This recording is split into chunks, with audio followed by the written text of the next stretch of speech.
오늘 우리가 함께 묵상할 말씀은 열왕기상 18장 36절과 37절의 말씀입니다. 열왕기상 18장 36절과 37절의 말씀을 읽고 오늘 우리에게 주시는 하나님의 은혜를 함께 나누도록 하겠습니다. 제사를 드릴 때가 되니 엘리야 예언자가 앞으로 나서서 이렇게 기도하였다.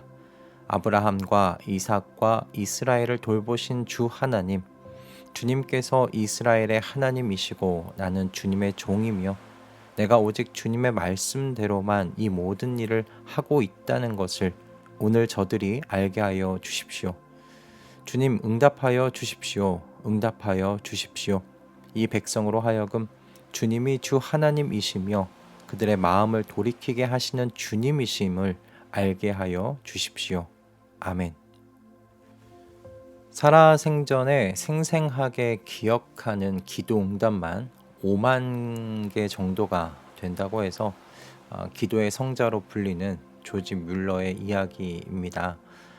이분이 가장 많은 시간을 들여 기도한 제목이 있다고 해요. 바로 친구들의 구원이었습니다. 그에게는 5명의 친구들이 있었는데요. 오랜 시간 기도한 끝에 5명 중에 3명은 하나님을 믿음으로 고백하고 구원을 받는 걸 이 조지 뮬러가 확인할 수 있었습니다. 그러나 친구 중 2명은 끝까지 하나님에 대한 믿음을 고백하지 않았는데요. 조지 뮬러는 이 친구들 위해서 무려 52년 동안이나 기도했다고 합니다. 그런데 하나님께서 이 조지 뮬러의 마지막 설교와 그리고 그가 52년간 자신들을 위해 기도했다는 이야기를 이 2 친구가 듣게 하심으로 결국 이들의 마음을 돌이키게 만드셨어요. 그렇게 하나님께서요, 조지 뮬러의 기도가 응답되도록 하신 것이죠. 조지 뮬러의 이야기로 이렇게 말씀을 시작하는 이유는 오늘 본문 속에서 일하시는 하나님을 그의 삶을 통해서 엿볼 수 있다고 생각했기 때문입니다. 오늘 이야기는 갈멜산에서 엘리야가 바알과 아세라 선지자 850명, 이 850대 1의 대결, 이 이야기가 기록된 구약 안에서도 참 유명한 이야기이죠.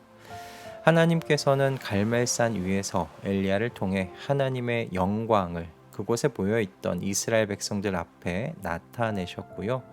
하나님께서 진정한 하나님 되심을 드러내셨습니다. 850대 1의 싸움으로 유명한 이 이야기에서 우리는 바알과 아세라를 숭배하는 우상 숭배자들의 어리석음을 비웃기도 합니다.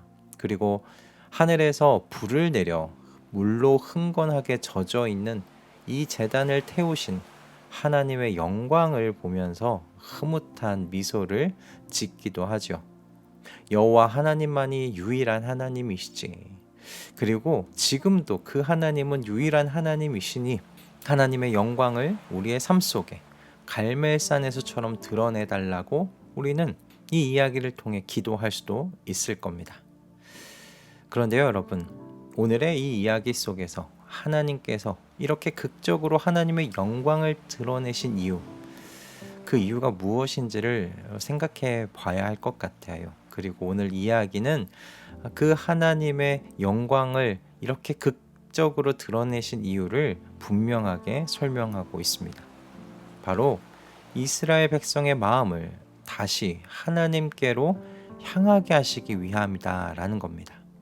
하나님이 얼마나 강하신 분이신지, 하나님께서 얼마나 크신 하나님이신지, 이 하나님의 하나님 되심을 자랑하시고 그저 과시하시려는 목적으로 이런 일을 벌이신 것이 아니다라는 것이에요. 엘리야는 하나님의 마음을 정확하게 알았습니다. 하나님께서는 우상에게로 향해 있던 이스라엘 백성의 마음을 하나님께로 돌이키게 하고 싶으셨어요. 그래서 엘리야는 이스라엘 백성을 갈멜산에 모아놓고 이 역사적인 대결을 시작한 겁니다. 엘리야는 하나님께서 유일하신 하나님이시며 하나님의 영광을 나타내 이스라엘 백성의 마음을 하나님께로 돌이키게 하고자 했어요. 이런 의미에서 오늘 저희가 읽은 엘리야의 기도는요, 하나님의 마음에 쏙 드는 기도이지 않았나 싶습니다. 여러분, 역사의 마지막 날에 하나님께서는 심판하시는 하나님으로 이 세상 가운데 임재하실 겁니다. 그러나 그 전까지 하나님께서는 이 시기를 은혜의 시기라고 말씀하세요. 예수님께서 당신의 공생의 사역을 시작하실 때 이사야서 61장 1절과 2절의 말씀을 인용하셨거든요. 그런데 이사야 61장 1절과 2절 전부를 인용하지 않으시고 이렇게 말씀을 읽고 끊으세요. 주님의 은혜의 해를 선포하게 하셨다. 그런데 나머지 이사야서 61장 2절의 뒷부분 이렇게 되어 있습니다. 우리 하나님의 보복의 날을 선언하고 모든 슬퍼하는 사람들을 위로하게 하셨다. 예수님께서 이 뒷부분을 읽지 않으신 거예요. 왜 그렇습니까? 예수님의 사역이요, 보복의 날 선언하는 데 있지 않다는 거예요. 구원하시는 하나님의 은혜를 선포하시는 사역이 예수님께서 이 땅 가운데 오셔서 하시는 사역이시다라는 겁니다. 즉 지금은 보복의 때, 심판의 때가 아니라 돌이키시는 하나님의 구원의 사역이 진행되는 때라는 말씀입니다. 요한복음 3장 16, 17절은 더욱 분명하게 구원하시는 하나님의 이 은혜의 때, 이것을 예수님을 통해 더욱 분명하게 시작되었다는 것을 알려주고 있습니다.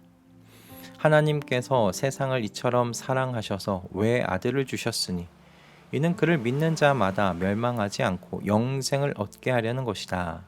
하나님께서 아들을 세상에 보내신 것은 세상을 심판하시려는 것이 아니라 아들을 통하여 세상을 구원하시려는 것이다. 아멘. 우리는 조지 뮬러의 기도가 5만 번이나 응답된 것에 집중하기 쉽습니다. 엘리야가 850명의 우상 숭배자들과 그 싸움에서 이겼다는 것에 집중하는 것처럼 말이죠.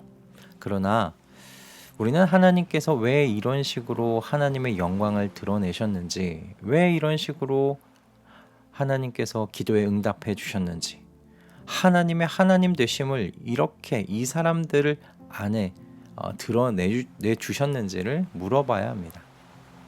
엘리야는 그 이유를 잘 알고 있었어요. 주님, 응답하여 주십시오. 응답하여 주십시오.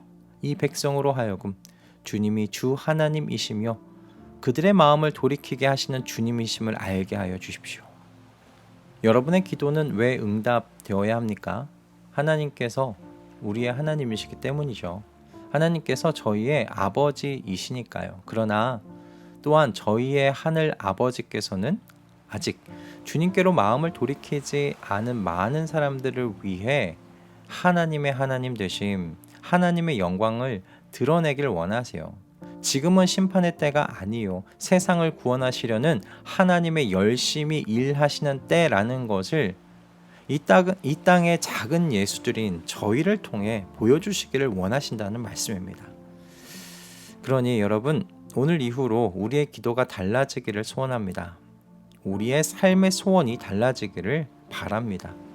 저희의 기도에 하나님께서 응답하심으로 하나님의 하나님 되심을 드러나기를 원하며, 그래서 한 사람이라도 더 주님께로 마음을 돌이키게 하시는, 구원하시려는 하나님의 열심히 우리를 사용하게 하시는 우리 모든 가족들 되기를 주님의 이름으로 축복합니다.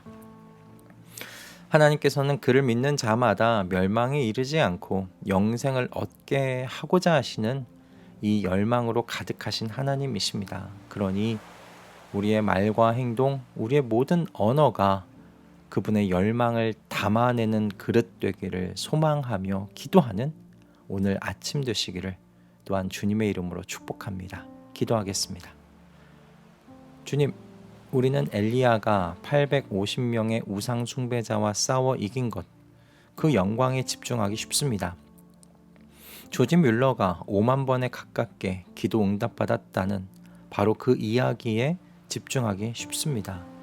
그러나 주님께서 이렇게 일하신 것은 주님께서 주님을 믿는 자마다 멸망에 이르지 않고 영생을 얻게 하고자 하시는 이 열망을 가지고 계시기 때문입니다.